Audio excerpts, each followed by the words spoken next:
എന്നെ ഈ തപ്പുന്നേ? ചിറ്റപ്പ എന്താ? ആരെയാ? ഹലോ ചിറ്റപ്പ, ഇത് ആരെയും നോക്കുന്നേ? എന്ത് പറ്റി ചിറ്റപ്പ? എന്താ കാര്യം? ഹലോ, എന്നെ ഈ തപ്പുന്നേ? എന്താ ചോദിച്ചേ? എന്നെ ഈ തപ്പുന്നേ? എന്താ തപ്പുന്നല്ലേ? മിയ എന്നോട് മിണ്ടരുത്. ഞാൻ ഒന്നും എടുത്തില്ലല്ലോ. പാലാക്കാരി ആയോണ്ടായിരിക്കുമല്ലോ എനിക്ക് പാലും വെള്ളത്തിൽ പണിയുന്നത്. പാലാക്കാരി മിണ്ടരുത് എന്നോട്. ഞാനൊന്നും ചെയ്തിട്ടില്ല. മിയ എന്താ ചെയ്തേ? വാസുമോൾക്ക് അറിയാലോ ഞാൻ ഒരു സാമൂഹ്യ വിരുദ്ധനാണെന്ന്. ബിരുദനോ? അല്ല, സാമൂഹ്യ പ്രവർത്തകനാണെന്ന്. അതറിയാം. ഇപ്പൊ സാമൂഹ്യ പ്രവർത്തനം ചെയ്ത് എനിക്കൊരു പണി കിട്ടിയിരിക്കുക. എന്ത് പണി? ഈ പ്രോഗ്രാമിന്റെ പേരെന്തുവാ? Super family. ആണേ. ഇവിടെ എന്തിനാ പ്രാധാന്യം കൊടുക്കുന്നേ? ഫാമിലി ആണല്ലോ. ഞാൻ എന്റെ നാട്ടിൽ ഒരു ഫാമിലി ഉണ്ടാക്കാൻ നോക്കുക. നല്ല കാര്യം. ചിറ്റപ്പൻ അതായത് എന്താ ചെയ്യാൻ പോണ? അതിനു വേണ്ടി കല്യാണം കഴിപ്പിക്കാൻ പോവാ? കല്യാണം കഴിപ്പിക്കാൻ പോവാ. അപ്പൊ നമ്മുടെ നാട്ടില് ഒരു തെക്കനും പെണ്ണി ഭയങ്കര പ്രേമലു. അയ്യോ, ലവ് ബേർഡ്സ്. അതെ അതെ, പ്രേമലു. അതെ അതെ. പക്ഷെ അവന്മാരെ കുടുംബം ഭയങ്കര ഒടക്കലു. ചെക്കന്റെ പെണ്ണിന്റെ കുടുംബം ഒടക്കലു, പ്രേമലു ഒടക്കലു. അപ്പൊ ഞാൻ 2 പിള്ളേരെ വിളിച്ച് ഇവിടെ നിർത്തി. ഞാൻ പറഞ്ഞതേ മക്കളെ, അറിയാലോ എന്തുണ്ടെങ്കിലും ഞാൻ എല്ലാം സെറ്റാക്കി എല്ലാം ചെയ്തു തരുന്നു പറഞ്ഞ് നാട്ടിലുള്ള എല്ലാരെയും വെല്ലുവിളിച്ച്. ഇന്ന് രാവിലെ 10:15 രജിസ്റ്റർ മാരേജ്. ഓ നന്നായി. അത് കഴിഞ്ഞോ? ഇല്ല. എന്തേ? തെക്കൻ ടൈറ്റാനിക് ആയി. ടൈറ്റാനിക്കോ എന്ന് വെച്ചാ? മുങ്ങിപ്പോയെന്ന്.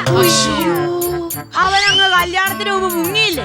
ചിരിക്കാൻ പാടില്ല, പക്ഷെ ഞാൻ ചിരിച്ചു പോവാണെങ്കിൽ ഇത് എന്താണല്ലോ ഇങ്ങനെയൊക്കെ വരുന്നത്. എന്നിട്ട് പെൺകുട്ടി എവിടെ? പെൺകുട്ടി വീണ്ടും ടെൻഷൻ. ആ പെൺകുട്ടി മുങ്ങിയാണോ ചിച്ചപ്പ നടക്കണേ? അതേ വന്നു പെൺകുട്ടി.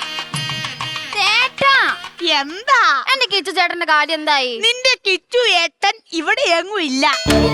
ഇല്ലെന്ന്. മുങ്ങി, ടൈറ്റാനിക് പോലെ മുങ്ങി. ഇല്ല, എന്റെ കിച്ചു ചേട്ടൻ ഇവിടെ എവിടെയോ ഉണ്ടാവും. ചേട്ടൻ നല്ല പോലെ നോക്കിയോ?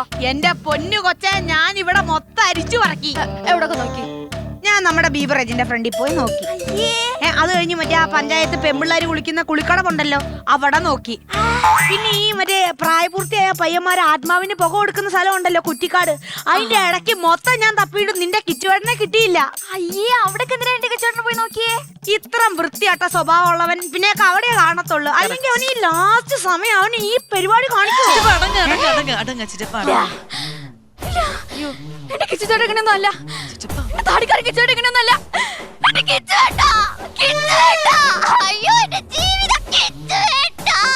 ഹലോ, നാടോടി നൃത്തം ഓവറാക്കിയും കഴിഞ്ഞോ? പിന്നെ നിങ്ങൾ എന്തോ ഇപ്പൊ ഈ കാണിക്കുന്നേ? ചേട്ടൻ കൂടുതൽ വർത്താനം പറയണ്ട. ചേട്ടന്റെ ഒരൊറ്റ വാക്ക് വിശ്വസിച്ചോണ്ടാ എന്റെ വീട്ടിൽ ഞാൻ 3 കത്ത് എഴുതി വെച്ച് വന്നേ. 3 കത്തോ? ഒന്ന് അച്ഛന്, പിന്നെ അമ്മയ്ക്ക്, പിന്നെ ചേട്ടന്. അപ്പൊ എല്ലാവർക്കും അങ്ങ് കീച്ചി. ഇനി എനിക്ക് കല്യാണം കഴിക്കാണ്ട് വീട്ടിൽ പോകാൻ പറ്റത്തില്ല. ഇവൾക്ക് വീട്ടിൽ പോവാൻ പറ്റത്തില്ലെന്നല്ല, അവരിവളെ വീട്ടിൽ കേറ്റത്തില്ലെന്നുള്ളതാ സത്യം. എനിക്ക് കല്യാണം കഴിക്കാണ്ട് വീട്ടിൽ പോകാൻ പറ്റത്തില്ല. എനിക്ക് കല്യാണം കഴിക്കണം. കല്യാണം കഴിക്കാം, പക്ഷെ ഒന്ന് അടങ്ങ. നീ ഒന്ന് അടങ്ങ് കൊച്ചേ, ഒന്നിക്ക്. എന്ത് ചെയ്യാൻ പറ്റിച്ചിട്ട് എപ്പിസോഡ് അറിയാലോ, ഞാനിപ്പോ പെട്ട് നിക്കുവാണ്.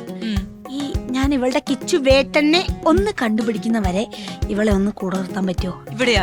ഇവിടെ എന്തെങ്കിലും ജോലി കൊടുത്ത് നിർത്തിയാൽ മതി. എന്റെ മേക്കപ്പ് ആർട്ടിസ്റ്റ് ആയിട്ട് ഇവിടെ നിന്നോട്ടെ. ജോലി ചോദിച്ചപ്പോ 8ന് പണിയായിരുന്നോ? അല്ലെങ്കിൽ എനിക്കറിയാം ചേട്ടനെ കൊണ്ട് ഒരു വകി നടക്കത്തില്ലെന്നേ. ഈ ചിറ്റപ്പനെ വിശ്വസിച്ച് നിന്നെ വേണം പറയാനായിട്ട്. ഈ ചിറ്റപ്പനെ കൊണ്ട് ഒന്നും നടക്കില്ല. എന്റെ കിച്ചു ചേട്ടന്റെ കാര്യം നോക്കാൻ എനിക്കറിയാം. ഇങ്ങോട്ടൊരു എങ്ങനെ ഇരിക്കുന്നു? ഇനിയെങ്കിലും നമ്മള് കഷ്ടപ്പെട്ട് നമ്മുടെ കയ്യിൽ ഉണ്ടാക്കിയ പൈസ കൊണ്ട് മാലയും മേടിച്ച് ഇപ്പൊ അത് തിരിച്ചു തരുന്നതാ. എന്താണീ നിന്റെ ഓവർ ആക്ടിങ് കഴിഞ്ഞോ?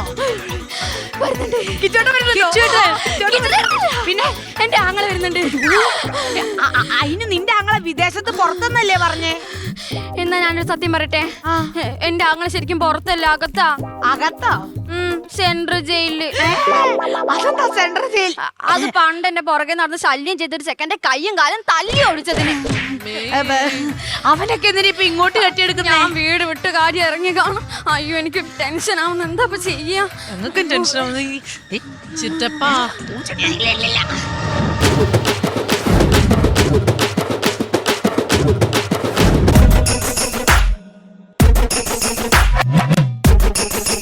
നമസ്കാരം. കെട്ടിയതോ കെട്ടി. നിനക്ക് ഈ മുതു കിളവനെയാണല്ലോ ഈ കെട്ടാൻ തോന്നിയത്. ചേട്ടാ, ഞാനല്ല കൊച്ചിനെ കെട്ടിയത്. ഒറ്റയടിക്കെന്നെ പെങ്ങളെ തള്ളി പറയുന്നോളാ. എല്ലാം ഞാൻ പറയാം. ഞാൻ അവിടെയല്ല ഇവിടെ. എന്റെ പൊന്നു സുഹൃത്തെ, ഞാൻ അറേഞ്ച്മെന്റ്സ് മാത്രമാ. ഓ നീയാണല്ലേടാ അവിടുത്തെ അറേഞ്ച്മെന്റിന്റെ ആള്. ചേട്ടാ എന്നെ കെട്ടാൻ വന്ന കിച്ചേട്ടൻ നല്ലത്. എന്റെ പൊന്നു കൊച്ചൊന്ന് മനസ്സിലാക്കി കൊടുക്കുക. പിന്നെ അവന്റെ കത്ത് മാല ഇട്ടിരിക്കുന്നത്.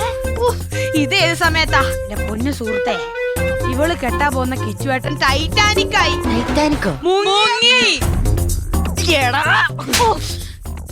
എന്തിനാ അവൻ മുങ്ങിയത്? എന്നെ തല്ലുന്നത് എന്തിനാ? ഇതേ അവൻ മുങ്ങിയതിനുള്ള അടിയല്ല, അസ്ഥാനത്ത് ടൈറ്റാനിക് കോമഡി അടിച്ചേനാ. ഇനി അവൻ അടിക്കണ്ട, നമുക്ക് വീട്ടിൽ പോവാ. ഏത് വീട്? നീ കത്തെഴുതി വെച്ച് ഇറങ്ങിപ്പോയ കാര്യേ നാട്ടുകാർ മൊത്തം അറിഞ്ഞു. ആകെ നാണക്കേടായി. ഇനി കല്യാണം കഴിക്കാതെ വീട്ടിൽ പോകാൻ പറ്റില്ല. അത് പേടിക്കണ്ട, കല്യാണം ഞാനുള്ളപ്പോ പേടിക്കണ്ട, നമുക്ക് സെറ്റാക്കാം. നീ ഇത്ര ചെയ്തത് മതിയടാ. അയ്യോ ചേട്ടനിക്കല്ലേ, ഞാനൊരു കല്യാണം കഴിക്കാത്ത പാവാ. എന്താന്ന്? കല്യാണം കഴിക്കാത്തൊരു പാവം ചിറ്റപ്പന എന്റെ. ഞാൻ കല്യാണം കഴിക്കാത്തൊരു കോമഡിയാ, പാവാണെന്ന്. പക്ഷെ ആള് ഭയങ്കര പാവാ. ഏ, കൊള്ളാല്ലേ എന്റെ ചിറ്റപ്പൻ? അളിയോ. അളിയനോ? ഞാനോ? നീ തന്നെ, നീ എന്റെ പെങ്ങളെ കെട്ടാൻ പോന്നെ. പിന്നെ ഞാനൊന്നും കട്ടത്തില്ല, എനിക്ക് പ്രായമുണ്ട് ഒത്തിരി. എടി ഇങ്ങനെ ഇത്തിരി പ്രായം കൊടുത്തില്ല. നിനക്ക് വല്ല കുഴപ്പമുണ്ടോ? എനിക്ക് ഒരു കുഴപ്പമില്ല, എനിക്ക് സമ്മതമാ. അവക്കൊരു കുഴപ്പം. അല്ല എനിക്ക് നിനക്ക് കുഴപ്പമുണ്ടോ? മാറ്റിത്തരാം കേട്ടാ. കൊഴപ്പില്ല, ഞങ്ങൾക്കൊക്കെ സമ്മതം. കെട്ടങ്ങോട്ട്. ഹാപ്പി മാരീഡ് ലൈഫ് ചിറ്റപ്പ. മാലയിട് മോളെ. കൈ കൊടു. എനിക്കാണോ കൈ തരുന്നത്? എനിക്കാണോ? എനിക്കാണോ? ഇങ്ങനെ കൊണ്ട്. വലം വെക്കുക. സൂപ്പർ ചിറ്റപ്പ, വേഗം പൊക്കോ ഇവിടുന്ന് പ്ലീസ്. നന്നായി വരും. ഇപ്പൊ എങ്ങനെ ഇരിക്കുന്നു? ഇവളെ കെട്ടിക്കാൻ വന്ന ഞാൻ ഇപ്പൊ അവളെ കെട്ടേണ്ട അവസ്ഥയായി. സാരമില്ല, ഇത്രയും നാൾ ഒറ്റത്തടിയായിട്ട് നടക്കുകയല്ലായിരുന്നോ? ശവത്തി കുത്തല്ലേ. അളിയാ വല്ല കുഴപ്പമുണ്ടോ? ഇല്ല, ഒരു കുഴപ്പമില്ല. ചേട്ടാ വേഗം ഇവരെ ഹണിമൂണ് വിട്. വേഗം എങ്ങോട്ടാ? ചേട്ടൻ പൊക്കോ. ഒരു കാര്യം പറയാണ്ട്. എന്തോ ഞങ്ങള് നിങ്ങളോടല്ല, അളിയും വിട്ടോ. ആ, ഞാൻ എന്റെ പെങ്ങളെ ഇവിടെ നിങ്ങളുടെ കയ്യിൽ ഏൽപ്പിച്ചിട്ട് പോവാ. അവക്ക് എന്തെങ്കിലും ഒരു കുറവ് വന്നെന്ന് ഞാൻ അറിഞ്ഞ ഒരു വരവ് കൂടി വരേണ്ടി വരും.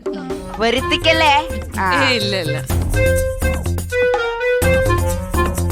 ഇങ്ങനൊരു കുടുംബത്തിലാണല്ലോ നമ്മൾ ജനിച്ചതെന്ന് ഓർത്തിട്ട് എനിക്ക് ഏതായാലും ചിറ്റപ്പൻ ബിസിയായി. ഇത്ര നാൾ ഇനി വരില്ല, ഇനി വരില്ല. ഓരോ പണിയും ചെയ്ത് നടക്കുകയായിരുന്നല്ലോ. അതെ, ഇനി എന്തായാലും ചിറ്റപ്പന്റെ ശല്യം ഉണ്ടാവില്ല. ഓ ഭാഗ്യം, ഇതുകൊണ്ട് അങ്ങനെയെങ്കിലും ഒരു ഗുണം ഉണ്ടായല്ലോ.